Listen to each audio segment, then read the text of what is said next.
নিয়ামতপুর সৌদাগর মহল্লায় 42 শতক সরকারি জমি দখলের অভিযোগ। ঘটনাস্থলে বিএলআরও এবং পুলিশ। স্কুলটির নিয়ামতপুর এলাকার পেট্রোল পাম্পের নিকট সৌদাগর মহল্লায় সরকারি জমি বেআইনিভাবে দখল করার অভিযোগ পেয়ে সকালে ঘটনাস্থলে কুলটি বিএলআরও এবং কুলটি থানা ও নিয়ামতপুর ফাঁড়ির বিশাল পুলিশ বাহিনী। কুলটি বিএলআরও সুশান্ত চক্রবর্তী অভিযোগের ভিত্তিতে ঘটনাস্থলে জমি খতিয়ে দেখে এবং কুমারডিহা মৌজাগার দাগ সহ 177 এবং খতিয়ান এবং 735/36 প্রায় 42 শতক সরকারি জমি রয়েছে। এই সরকারি জমি বা ভেস্টেজ জমি বাঁশ দিয়ে ঘিরে অবৈধভাবে দখল করা হচ্ছিল। কুলটি বিএলআরও যারা জমি অবৈধভাবে দখল করছে তাদেরকে অবিলম্বে বাঁশগুলো খুলে দিতে পারে। ঘটনার সম্বন্ধে জানিয়ে দেওয়া হচ্ছে যে কদিন আগেই নিয়ামতপুর পেট্রোল পাম্পের বাসিন্দা লাল মোহাম্মদ এবং জাভেদ আনসারি, বাদরুদ্দিন আনসারি কুলটি বিএলআরও লিখিত অভিযোগ দেয় এবং সেই সরকারি জমি দখল করে।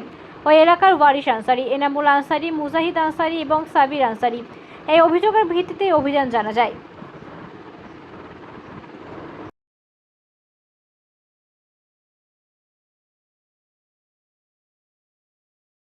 জায়গাটা পুরোপুরি একদম আগাছে ভর্তি আছে। তার মধ্যে কিছু কিছু জায়গা রায়তির নামে আছে এবং তারা দখলেও আছে, তাই কিছু কনস্ট্রাকশন হয়ে আছে এবং তার মধ্যে 177 দাগে যেটা করলাম আজকে তার মধ্যে 42 শতক আমাদের ভেস্ট আছে 1 নম্বর খতিয়ানে। সেটাই আমরা ডিমার্কেশন করে আমাদের 142 শতক যেটা 1 নম্বরে আছে আমাদের সেটাই আমরা করলাম, আর বাকিটা যারা আছে তাদেরকে দেখিয়ে দিলাম। অ্যাপ্রক্স করা হলো, কারণ যেহেতু জলে ভর্তি আমরা পুরো নামতে পারিনি, মোটামুটি ফিরে ফিরে যতটুকু করা গেছে মানে করা হলো। ঠিক আছে স্যার, দেখা গেলো বাস দিয়ে যারা রয়েছে। হ্যাঁ, আমরা তুলে দিতে বলেছি।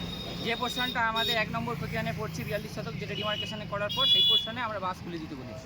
সরকারি জমি কতটা রয়েছে? 42 শতক।